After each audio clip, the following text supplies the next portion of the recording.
What's going on, everybody? My name is Real Nixiel. It's your boy, Rabin87. Today we're here to do a movie review. Actually, this is an unusual episode because we're doing two movie reviews in one video. Yes.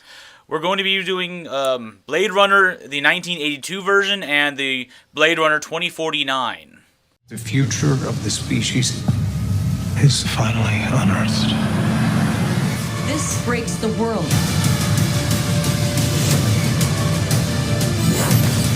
We have to go. I'm coming with you. Where is he?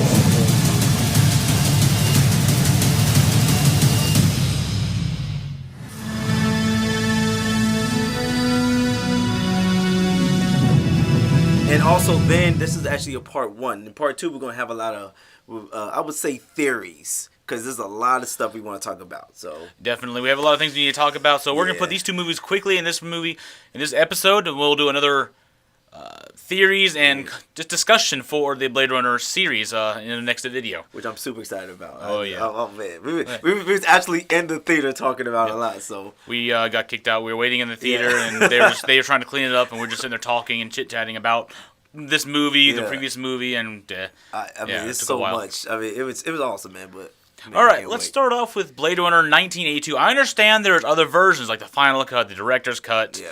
So we made the mistake, I guess you could say, of watching the very first one, the 1982 version, because I thought it was the original would be better and all that. I didn't look into it until afterwards that the 2007 version and the other cuts had more stuff into them, better endings and all that stuff. So it was kind of boring. Whew, kind of boring. Whew. It stars a very young Harrison Ford, playing Detective Rick Deckard? Yes, Rick Deckard? Rick Deckard. Okay. I was known as Deckard. Yeah. And he's investigating four or five replicants who made it to Earth. They're supposed to be off-world slave labor, helping build colonies on other planets and all that stuff. But these made it to Earth because they wanted to, spoiler alert for a movie 30 years ago, they want to extend their life. They want to be able to live longer because right at this time period, replicants have a 4-year lifespan. That's to keep them in under control. So if something goes rogue, they'll die in 4 years anyway. It doesn't matter. Right. These detectives are known as Blade Runners. They're the ones who hunt down and kill rogue replicants. Which they call it retirement. Yeah, but they're trying to make it simple. It's like, oh, we're not killing them. We're retiring them. Well, you don't kill machines. These are built. They're not machines. They're organic machines. They are constructed like humans. They bleed. They feel.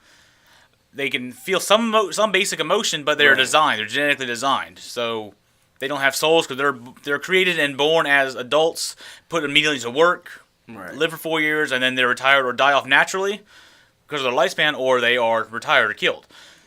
Well, that's if they go rogue. If they go rogue, they'll get killed, or if they're on Earth because it's illegal for them to be on Earth without a permit and all that stuff. So. Right. It's his mission to hunt them down. He eventually falls in love with another replicant that we don't know who's a replicant. Well, you know she's a replicant, but he doesn't know that at the time. Yeah. And at the end of the movie, they run away together. Yeah. There's a bunch of theories open, which has ignited the entire fan base of the Blade Runner series for years and years. But that's how it ends. Yeah. Which leads to 30 years later, Blade Runner 2049 comes out. But before we get to that, what do you rate the first Blade Runner real fast? Okay, look. I know you did not like it. Just like he said, I'm not gonna lie. I was thinking, oh my gosh, here we go, 1982, and I already knew it was gonna be bad because of that jazz, the jazz music in the movie. This is one of the reasons why I'm gonna rate it the way I'm gonna rate it. The jazz, the music in movies to me are really important, and when you just play the same thing over and over again, especially in bad situations, it gets kind of boring after a while. The characters were great. Mm-hmm. Of course, after watching the second one, I now like the first one a little bit more. So I'm giving this a 7. I'm actually giving this a 7. And the reason why I'm giving it a 7 is because, like I said, the second one made me really like the first one a little bit more, even though I really do. You appreciate it more. I appreciate it a lot more. I'm not going to lie, yes, maybe we should have watched another version, which let me know in the comment section below if there was any jazz in the new, sure there was. Was there? Well, did they change it? Did they kind of put new music in there? Did they change the environment? I don't know if they did. Hopefully they did. Hopefully they did, because that jazz was not. It was not necessarily jazz. It was a lot of jazz. It was a lot of and soft, romantic like music going on. Even during the fight scenes, it happened a little bit. It was like. But then he's investigating. You hear romantic music playing in the background, like he's getting ready to do. get on with someone, but he's Yeah. in there investigating someone's house. It was so just- it was just It was kind of bad. unusual that Yeah. way. But for that, I'm also going to rate the movie a 7, which is Yeah. an average for me. That's an average movie. It was pretty good. The story was good, made you think a lot, but there was no action, which is the point. It's a neo-noir type film. Not too much action, just enough to keep you interested, but a lot of story-based stuff. So let's get on to the new version. 30 years later, Harrison Ford got away with Rachel, the female replicant he fell in love with. Right. And apparently, at some point, they had a kid. Yeah. We don't know anything about that too much. They had a kid. And all we know is, in this one, they want to find the kid. Yeah. In the opening scenes of this movie, it explains that Tyrell went under. A new corporation took over Tyrell, and they're still building replicants, but they're trying to make them better, Right. more obedient, longer lifespans, and all that stuff. But they don't have much information, so they're trying to rebuild from scratch based off an old blueprint which no longer exists. Right. Because there's a whole issue, I'm not going to go too much about this episode, but Ryan Gosling plays his character is Officer K. Yeah, he's pretty much the new Blade Runner, but this time. Well, there's more than one Blade Runner. Well, yeah, but he's the main character in this movie. He's the main character, Blade Runner, but this time he's actually a replicant who's now, which they're trusting now because it's a newer Not version. so much. They trust him because he's obedient. Yeah, but obedient, but it's a newer version. He's pretty much the newer version. built he is. up. He's obedient. They still have their incredible strength and robustness. Like he gets stabbed, he just glues back shut. No big deal. So we know he's a replicant. He says he's a replicant and all that stuff. Yeah. He's hunting old replicants from the renegade not those renegades, but he's hunting replicants from 30 years ago era during a war, or 20 years ago during a war that happened, or a massive incursion. So he's hunting those old replicants down. He's just doing his job. He's given them an assignment. He goes and does it, and that's it. Yeah. That's the movie. He's a thing. Then he starts investigating. He stumbles on something that he's not supposed to stumble upon. Yeah. A bombshell that will destroy the world. It'll set the world aflame. Massive war's going to break out. So he has to try to figure out how to stop it, what side he wants to be on, and all that stuff. Yeah. But just being a replicant, he doesn't have the information he needs. Yeah. He's obedient. Yeah. So he starts cracking under the pressure, trying to figure out what's going on, whose side, who's right, who's wrong. Like I said, these movies make you think. Yeah, that's the point of it. I love this movie. It was awesome. He did. I was surprised he didn't get up and clap after the movie ended. Yeah, it was phenomenal. So, real fast, before we get too much longer in this movie, what do you rate this movie in comparison to the first Blade Runner we watched? Okay, but the first one is 1982. I'm not gonna get mad about it. It was very. I'm not gonna lie. The graphics were pretty good compared to what they had. Yeah, but they didn't have screens, so they used the TV screens they had. Yeah. So and the flying cars were kind of weird looking, but it was like going back. The first one was like Back to the Future / but it was grimy kind looking. But after, because I'm not gonna lie, I was angry that day. I did not want to watch that movie. I was really like, man, I ain't trying to watch this. After watching this bombshell of a movie, 1982 version, I was like, man, I ain't trying to watch this, man. This Blade Runner 2049, I did not know it was 3 hours long. Yeah, but that was another thing. So I didn't check the time when I went in there. So we went in there. It was a 7:50 show when we got in there. Walked in there, sat down, and walked out.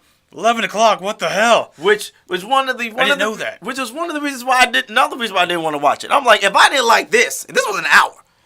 This is 3 hours. Hour and a half. This is 3 hours. I'm like, I gotta sit 3 hours of this? After 1 hour was hard enough. 3 hours? Come on, B. But we go into the movie. I'm watching it. And I'm like, oh, snap. I'm getting into this movie. And I'm just loving it. He can tell you. I was super excited. There was things I was like, I knew it. I knew it. I knew it. I knew it. I was like, I knew this was going to happen. I knew it. Because after watching the first one, I kind of knew what was going on, which is another thing I always wonder. If I would have watched this first, would I have liked it a lot more? Which I don't think so. I think if I didn't watch the first one, I don't think I would have liked this movie. Because I probably would have been confused. I don't think I'll they still did. be kind of... There was stuff in the first movie they brought over to the second movie, like the Tyrell Corporation, replicant idea, and all their Nexus 6s, 7s, and 8s. Right. 8s, whatever. But you didn't have to see the first one to see this one. Because they explained everything, a little opening, like almost like Star Wars-esque. Words came down, showed you what's going on, explained the overall story from the past 30 years.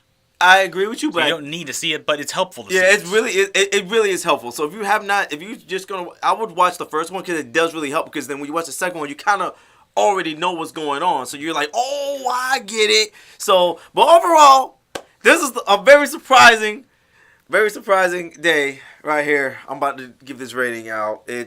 I'm giving it a fucking 10. I'm giving it a 10. I'm giving it a 10. I mean, literally, I was going to give it a 9.5 because it was like you said, it was 3 hours. But there was nothing in this movie that needed to be what's the word I'm looking? That Cut out. Cut out. There was nothing. Literally, they had to show everything like that, and it was just phenomenal. I love the movie. I'm not saying I would watch it again. I'm not really a big fan of it, really, be honest with you. But at the same time, it was good enough for me to go, wow. I was excited. I was like, wow, man, I can't wait for anything else that happens in the movie, man. I just kept on looking and be like, yo, I can't believe I can. That's how I know I love a movie, when I'm like this. Yo, oh, I can't wait. Yo, I don't. Oh, He was doing that. Like, yo, this is amazing. He kept leaning over. Theory. Yo, this theory's gonna happen. This is gonna happen here. Like, this is happening now. I literally shut up. I literally couldn't wait to get to do this. I'm sorry, I'm twisted right now. I could not wait to come here and talk to y'all about this movie, because that's how much I love the movie. Like, we're doing a part 2 of Theories. That's how much I love this movie. Like, oh my god, like it's a 10. This movie's a 10, baby. I'm sorry. But Rio, how about you, man? What do you give this movie, man? This was I was amazing. gonna give this movie a 9. Really? Yes, it was a great movie. I enjoyed myself. But I think I know why. Excellent story. There's a couple issues I had.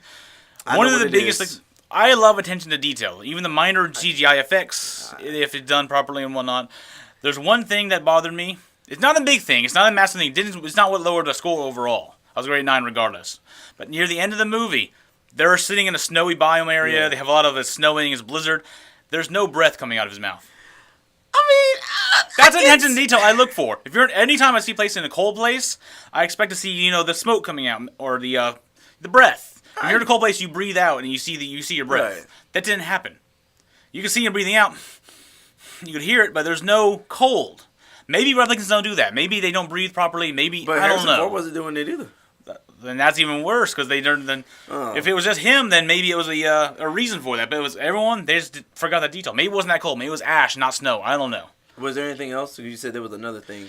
I mean, that was just a small one. But Well, there are other issues that could have been cut out. Like you said, nothing had to be cut out. But this movie requires acute attention to detail. Every part is important. Right. Like there was a part after the massive fight scene that shows them struggling in the water. They're both trying to swim back on the shore from a ship that crashed. They're both trying to swim. And it shows like 3-4 minutes of them just struggling with the waves over and over. I'm like, dude, we really need to see them swimming from an angle above you. Him going back to save him and all that stuff. Is that necessary? Well, yeah, because he's tired. He's been trying to breathe, and he got hurt. So in a way, it has to be, in real life. Shoot, I'm hurt. Or I understand that, whatever, but I don't think it's necessary to watch this. You can just show them both struggling on a shore, him carrying him or something. I don't know. I think that was a big deal. I loved it. Like I said, man. small details, minor attention to details. Maybe that was important. Maybe it shows they're bonding over time or something and helping each other. He could have left him to die, but he didn't. He went back to save him. So that's just what. Small issues like that. Overall, though, the music was great. The acting was amazing. Yes, acting was amazing, yeah. And the story was amazing. It tied in really well to the first one, the 1982, which, of course, is really important. Yeah. So the graphics were probably my biggest issue. They were amazing graphics. I love how dirty and dingy and just desolate the entire area looked. Yeah. Like even it's comparable to the first one. The first one is like massive Asian Chinese influence. It looked like a market all the time. They had like holograms everywhere, the screens, flying cars. It was dirty, dingy, raining all the time. They definitely upgraded the flying cars and stuff. Cause remember 1982, they couldn't do much. They but this did. one, I really love the detail of how they made everything. Even though they say that they're in New York, I felt a little bit more Was that LA. New York? Yeah, they were in New York. No, it's LA. They No, have LA, LAPD. no, I'm sorry. Yeah. You're right. Oh, okay. Yeah, I'm sorry. They were in LA, but it felt New York to me. But I do remember. In that case, the world's it was over. Yeah. There was a massive famine. They had to save the world. I explained in the first part of the movie. Yeah. That the famine happened after the whole war happened and all that stuff. So the world was on the brink of destruction, and this company came by and saved them all by doing genetic engineered food. Yeah. Stopping a famine. They had protein farms and all that crap. So anyway, go check that out as a movie. It's amazing. Look forward to our part 2, which we're going to talk about theories and just discuss our like of this movie and what we thought about this movie more than we can do in one single video. So that's part 2. And to put in the comment section below if you would recommend seeing which Blade Runner early version you would see. 1982, the 2007 version that they had like a director's cut, extra commentary. I think there's like 4 or 5 versions total based on the first 1982 version. Right. So let us know in the comment section below which was the best, so maybe we'll go back and watch that one instead, see if it's an upgrade that people keep saying it is. Yeah, thank you for joining me today, Robino. Hey, no problem, man. I'm super excited for this theory, man. All right. I can't wait. In that case, let's get right to it. All right, we'll see y'all next time. All right, man. Bye. I thought you might be able to help me with the case. Any idea where I could find him? You police. on taking me in. I would much prefer that to the alternative.